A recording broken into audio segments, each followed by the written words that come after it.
single week kind of different to most other weeks in the sense that the rivalry between the two teams?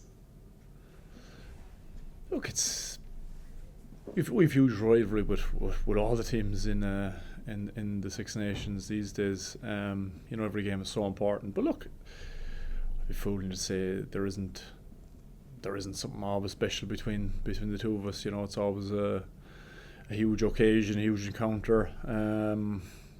Obviously, given the fact that they're consistently a world-class outfit, it's always a huge test of any team to play against them. So, that's the way it goes. It certainly is a huge occasion when Ireland and England play each other. You're one of the more experienced players in the pack. You're playing around a lot of kind of younger players, for want of a better phrase. I mean, are you getting more enjoyment out of your rugby now, regardless of who you're playing for? Look, I've been really enjoying it. When you come into Irish camp, it's always a great environment. The environment that we have here, and all the learning, the enjoyment levels, the people that you're surrounded by. It's a really enjoyable place to be, and the amount of learning that you get. You're always growing your game up here every day. You seem to be picking things up, and for someone who wants to get better all the time, it's a great environment to be in. So yeah, look, whether you're around some of the older heads or the younger guys, it's good fun at the moment. Can I ask you just about England? I know you have been concentrating a lot on yourselves this week, but what are you expecting from this England team at Twickenham on Saturday? Look, I think we've seen some of the best versions of what they can produce at times in the Six Nations. Their attacking game is obviously very impressive when they're flowing. I think Marcus Smith has brought real attacking edge to them. Slade as well. I think the two of them are combining up very well. Obviously, the English packs, they speak for themselves, the way they operate with their set piece. Their general play around the pitch, their physical team. So, I've no doubt that they're probably going to bring their best performance of the tournament this weekend. Being back at home, being us, you know what I mean. I'm sure they're going to bring their best game yet, so that's what we got to prepare for, and hopefully we bring our best game as well. Cheers, mate. Have a good game. Thanks. See you. Thanks, Peter. Joe here from Virgin Media. How are you keeping? Very good, thanks, Joe. You're very familiar with this fixture. Sorry, Joe. Sorry, Joe. If someone there has got something playing in the background, could I make sure that it's muted? You can hear some news feed coming through the back end there. Apologies, that could actually be on my end, guys. What I'll do is I'll leave the room and I'll ask the next question if that's okay. Yeah, perfect. Okay, we bounce on to somebody else there, please. Hi, Peter. How are you? How's the form? Good, yeah. Can I just bring you back to the Munster or Wasps match, the first game? Pat Campbell's try. Just in the build-up to that, you cleared out Jimmy Goppert. It was one of the sweetest hits I think I've seen in a long time. Have you worked on your technique over the last few months in that, or is it something if you're in the moment like that, instinct takes over? Well, certainly the breakdown area is always somewhere. I think every player needs to be evolving and all the time.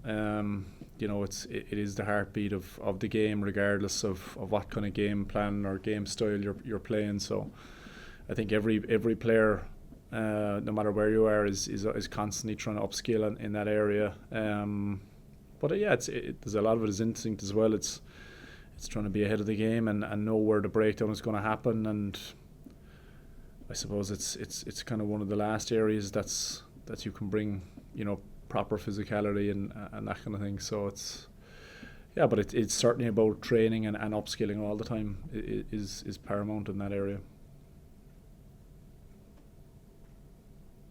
You're on mute there, kid. Yeah, thanks. And just wondering, from the match 2 years ago when Ireland played the Six Nations over there, and like I think Johnny described some of the things as silly or stupid, how much more mature are the team 2 years on from that game, and maybe some of the things that went wrong in that game? Do you think you're in a better place to deal with them should something similar happen on Saturday? Yeah, well, look, we're 2 years down the line. It's a long time in rugby. They're also 2 years down the line. You know what I mean? So games evolve, game plans evolve. We certainly feel like that we're improved, and you know we've had that game and lots of other games that we've taken lessons and learnings from that hopefully we've banked and we'll bring into the weekend. But look, I've no doubt they've done the same. You see the way they've involved as well. They're different style of rugby as well. So you know you got to roll with it. You know, I've always been someone who's, you know what I mean, you got to take your learnings and you got to bank them. You can't just tick a box the following weekend. I say this happened, we'll sort that, and then move on 6 or 8 weeks down the line and you're saying things are happening again. So we think we've improved and we're a long way down the line with the way we've developed our game plan, our skills, or I suppose even our understanding of what we want to do and why we want to do it. Hopefully we've banked those learnings. Very good. And just when you were talking to Michael about playing England, and you've mentioned before about the nerves and the build up to a game, do you be more nervous building up to an England game than any other game? No, I don't think so. I think rugby in general, professional rugby, every game is hugely important, whether it's with club or country. Obviously, you know, country is different to club. There's no point in saying otherwise, but it's every game is so important. Every game brings massive nerves for me still. You know, literally 24 hours out, you know, still feeling physically ill, you know, with what's coming up, the battle, the stipulations, you know, wanting to play well, not wanting to let people down.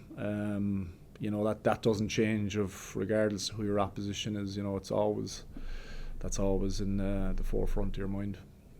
Good man, best of luck. Thank you. Hi Peter, how's it going? Andy always speaks very complimentary about you around the environment and getting stuck into that side of it. What have you enjoyed about working with Andy and his approach to that side of things away from the actual being on the pitch? Look, he's created a great environment from a learning point of view. There isn't a silly question to be asked. If there's ever, we're very much a kind of an environment that asks the question. You know, we want clarity, we want understanding. You know, he really provides an environment that facilitates guys getting an understanding in the game, be it from him or other coaches or other players in your position or different positions. You know, we all try and help each other out. You know, he's developed an environment that is, you know, it's just a pleasant place to be all the time. Obviously, when you cross the line in training, there's a huge intensity, and even a lot of times when you're not in the pitch, it's very intense with regard to our learning and our video work, you know, our little chats, little groups, that kind of thing. But you know, he's kind of given the tools back to us to really figure out our game and what our strengths are and our weaknesses and what we need to do to work on them. So, you know, he's facilitated a really pleasant environment to get better as a player, and that be it, you know, a guy coming in for his first time being in a group or a guy playing 10 years on, there certainly isn't a player here who isn't learning every single day he's in Irish camp. Has his approach to the actual rugby then pushed and developed you as a player? He mentioned your set piece breakdown stuff, obviously, but he felt the other sides of your game have pushed on. Have you felt that yourself personally? Yeah, I have. Well, it has to all the time when you're talking about international rugby and the quality of the group we have. You know, you look at the back row competition that we have. You know, if you're stood still and you think that you're going well, then there's going to be players pass you out, and you know, you've got to keep moving, and he's given us the platform. Paul, you know, Foggs, Caddy, you know, Simon, they've given us the platform to have our capacity kind of. There's no kind of level really, you know what I mean? It depends on you and how much you want to go after it, and how much you want to get better. And as I said, that goes for any, whether you're young or old, new in or been here for a long time. Your capacity to get better, the only person that's probably stopping it is you.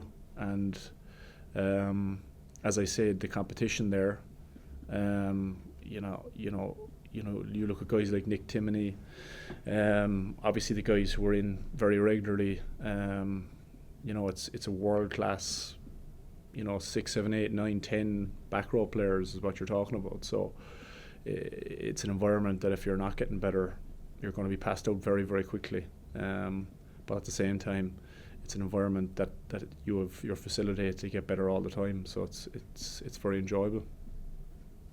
Thanks very much. Enjoy the weekend. We'll take the last couple, guys. Joe, do you want to try and jump back in there? Yeah, I just have one quick one, Peter. You've been part of the 2018 team that won in Twickenham, and it was only 2 teams that have won there in the last decade, so you know how to get over the line there.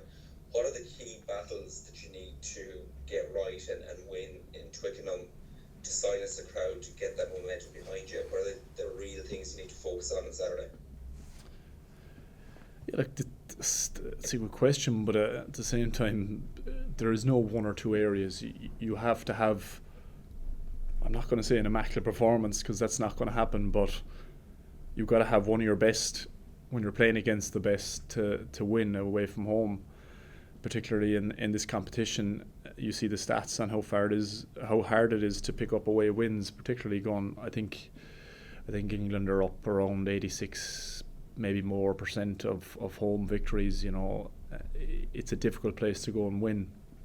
So if you want to go and win there, you can't say set piece has got to go well and your breakdown's got to go well, because if your defence isn't good enough, you know you're going to concede points. So it's got to be one of our best performances to win in Twickenham.